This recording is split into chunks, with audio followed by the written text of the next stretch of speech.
Dak Prescott is nowhere near as tough as our next guest, the toughest athlete you've never heard of on the planet anywhere. His name is Eric Erdman, and he joins us now. Eric's a 19-year-old now, a former running back and linebacker for Millersburg High School in PA. Eric, it's an honor to have you on the program. It's Dave Briggs and Ross Tucker. You are now battling cancer and not the opposing football teams, but you said being diagnosed with cancer was the best thing that ever happened to me. Please explain. Yeah, so when I got diagnosed, at the time, uh, I started a foundation. It's called Give a Child a Voice, and it's the stuff that I went through. So it's life-threatening illness, so the cancer side, and then bullying and child abuse.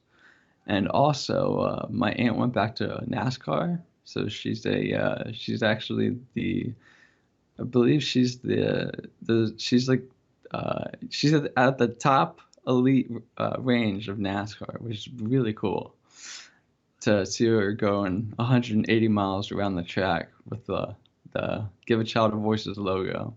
It's really awesome. I never would have thought in a million years that cancer would make me, find my voice again, make me speak out, and you know, be something that I always wanted to be. And that was, be myself that I liked. And back then I didn't like myself because, I was introverted and shy. I went through a lot, but after I, shared my story with my mom, my brother, and yeah, cancer, it changed my life. I think for the good. And I'm not including the health reasons, but I mean, with my health, it is what it is. I don't look at it as a negative way. Eric, it's Ross. Good to talk with you. Good to see you, man. How are you? Oh, I'm doing okay. Thank you. How you been? Doing great, man. It's been too long. Good to see you, like I said, and talk with you. I was struck when I first met you and incredibly impressed when I first met you.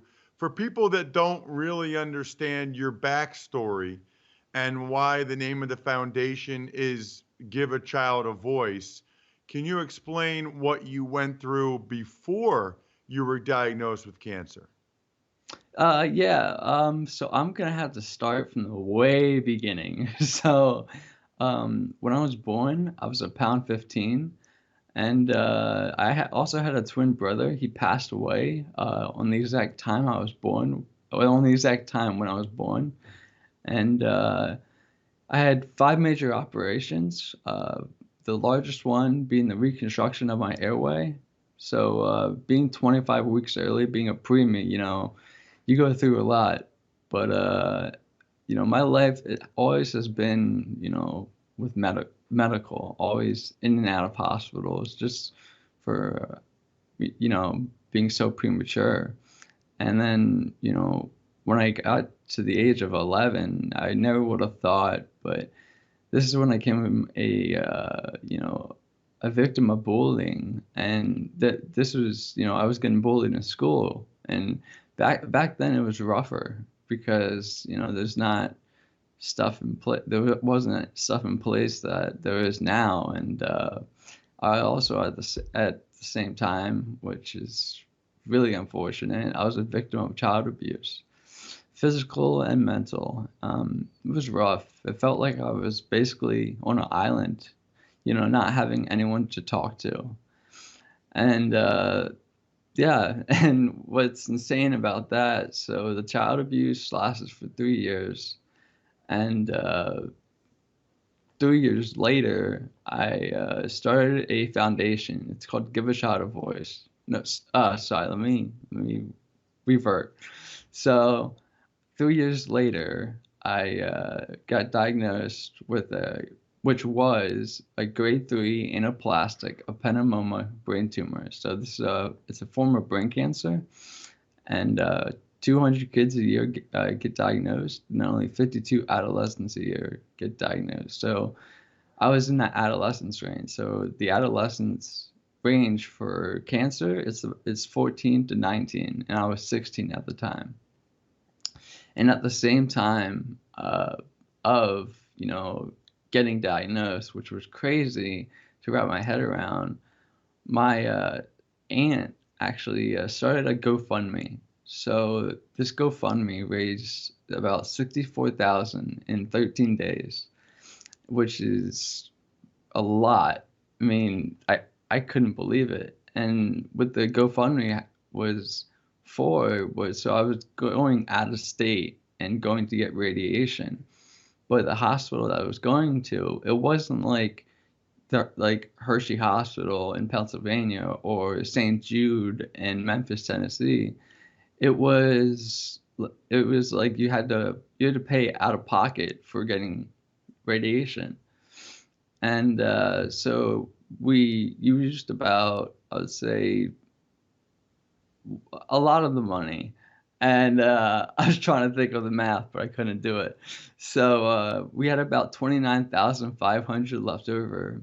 And with that, I was raised to, always pay it forward. My mom, she did an amazing job of raising, Tyler and I. Tyler's my older brother. And yeah, and so with the money, we all, sat down in a circle and we started the TEK Foundation, CC Incorporated. So that's the long name, but we are doing business as Give a Child a Voice, which it means a lot. So why give a child a voice? So the foundation for me, I lost my voice when I went through when I was bullied and when I was abused because I was shy. I felt like I had no one to trust to talk to or trust, and that sounds weird because looking back at it, my mom she's like my best friend, and I just didn't turn to her and talk to. But when you're going through child abuse, most kids just want to keep it deep down inside and not tell anybody. And so when I got diagnosed, this was when I had to speak out because I wanted to share my story. So as I was getting my radiation done with this foundation. So it's all about educating children and adults about the importance of a child's voice. That's the main thing our foundation does. And when I was getting radiated, Make-A-Wish approached, and this is where I actually met you, Ross, for the first time. And so I think on December 2nd of 2017, my Make-A-Wish, I didn't want the spotlight to be shined on me. That's just how I was, so I paid it back. So I paid it back to my high school. So my high school got a refurbished weight room, and with a Make-A-Wish, the wish costs only $14,000, which, don't get me wrong, that is a lot of money. And with a weight room, buying weight equipment, the $14,000 won't get you far, but it's a good start. And so from Make-A-Wish's connections and from our connections that we had at the time with our foundation, and we actually made this weight room actually come to fruition. The weight room actually ended up being a $300,000 weight room, which blows my socks off because it's insane how much people actually care, and it was amazing that all the equipment was donated and like the windows were donated. It was insane. And yeah, so as the as that gym was going on, so before that, so sorry, hang on. This whole cancer thing got me drinking a lot of water. So so so going on with this whole gym thing. So before, what many people forgot about was me, dealing with cancer, and so I'm still fighting. So in total I've had four brain surgeries, 61 sessions of radiation. So that's basically three full rounds of radiation. And I had a clinical trial. So what a clinical trial is, basically it goes rat monkey me. I was the first one on my trial, and with my kind of illness. And the clinical trial, they called it chemotherapy, but it, I know for a fact it wasn't. I was on like my first, the cycle. So a cycle is 25 days, and then you have about a couple of days break from it, and they start back up. So in total, it's 27 days. So I did my first cycle, and I'll tell you what, it was hurting my quality of life. I basically lived in the bathroom. Heck, I could have brought basically a pillow and a blanket and made a little home in there. But yeah, so I had to get out of that clinical trial because it was getting bad. And yeah, so yeah, I have been through the ringer many times. I kept all of my hospital bands. This is just a side note, and I have about over 300 hospital bands, which is crazy. And yeah, I'm not worried about what the future holds with my health. It is what it is. Uh, this August, actually, we met down with, all my doctors, and they told me, Eric, you have 4 to 6 months to live. And so I'm taking the 6 month route. I have to look on the bright side. I've been a fighter all my life, and my family's around me. I have a whole community around me. I mean, there's all people rooting, so we can, end the fight now. Wow, Eric, thank you for sharing all that. I knew most of that, not all of it. I want to go back to the Make a Wish, because we always see on ESPN on the Make a Wish thing, and the kid gets to meet Carson Wentz, or he gets an autograph from a baseball player or whatever. I didn't know it was $14,000, which is the cost of a wish or whatever. That's interesting. Specifically, why was it important to you to get a new gym in your small town, your small high school? What was it about a gym or your high school or having a new gym that was important to you?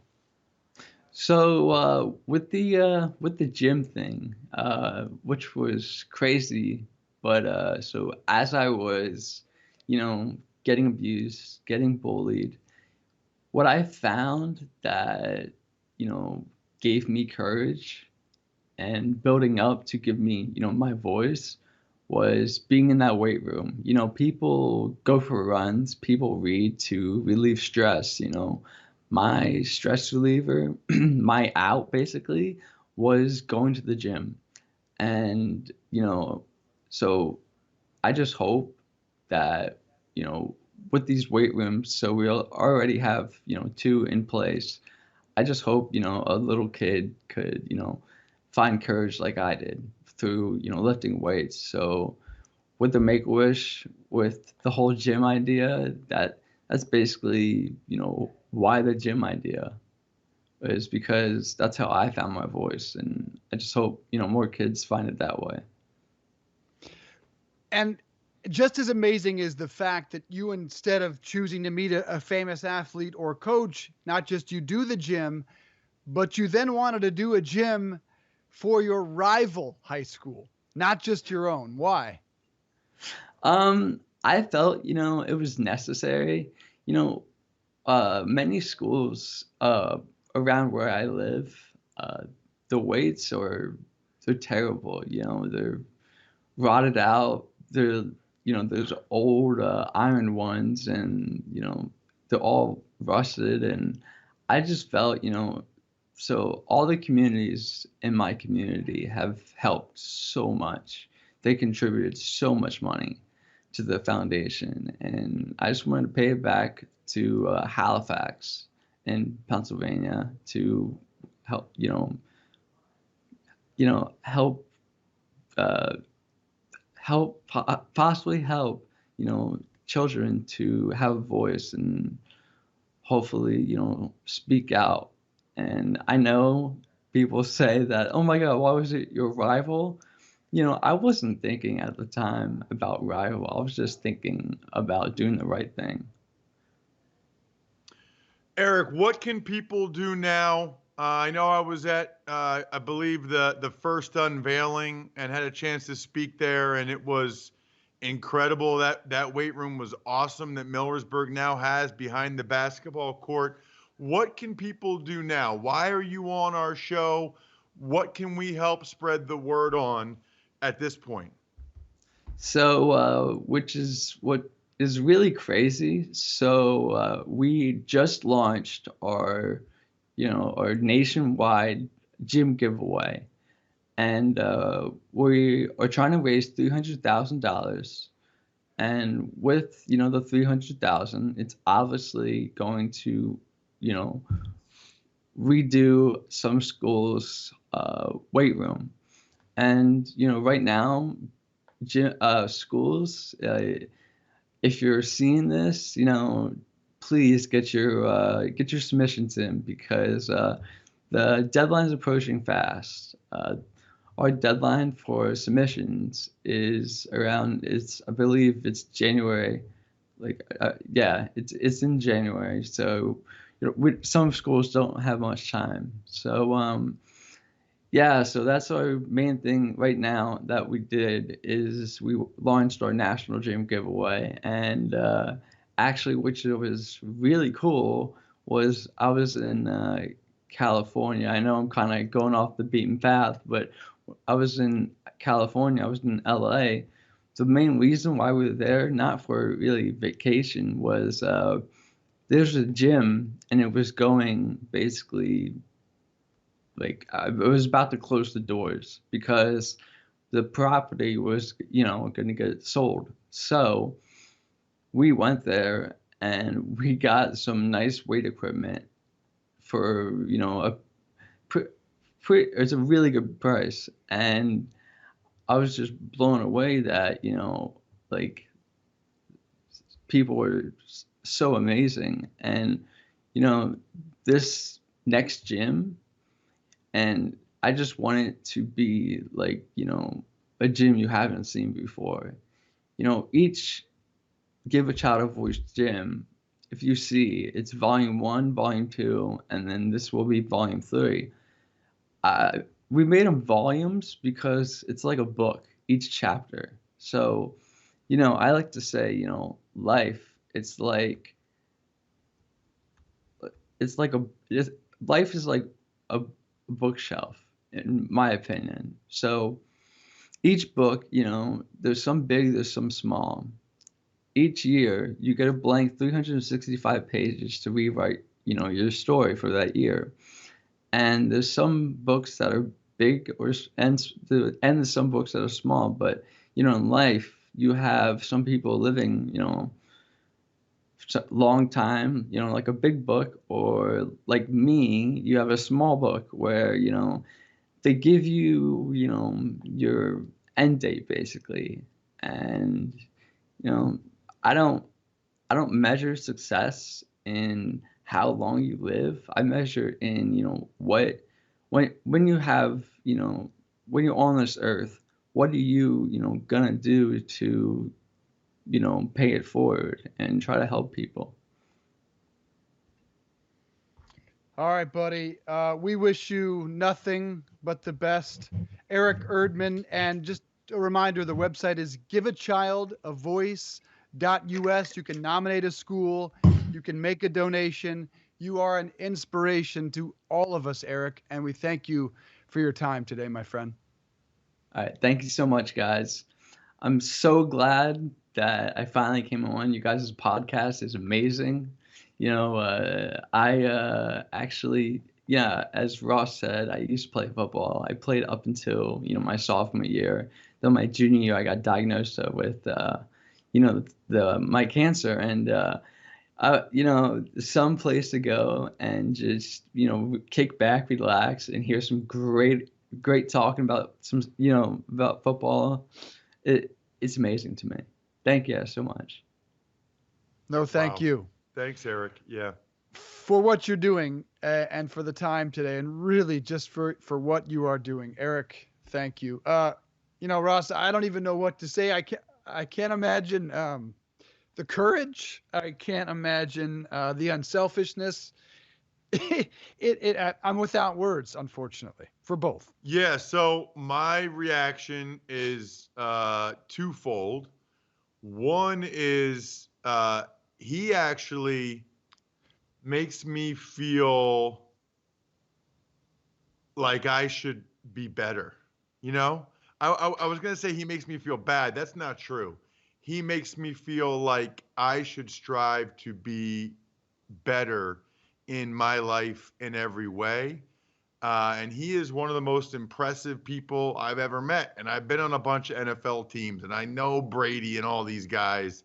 But to overcome everything he overcame from birth through the bullying and abuse, through cancer, and to still, after all of that, have his Make-A-Wish be in some way giving back to his community and his high school students. I can tell you right now, Dave, his high school, Millersburg High School, probably about 45 minutes north of where I am right now, up the Susquehanna River in central Pennsylvania. We could have asked him, but I think the graduating class is somewhere between 50 and 60 students a year.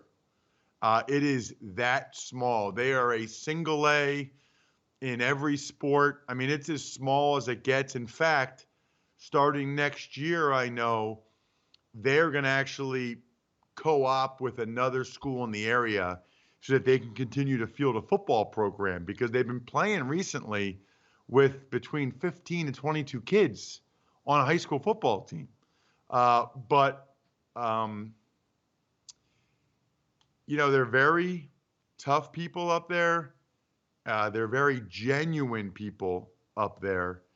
And I respect the heck out of them. And none of them more than Eric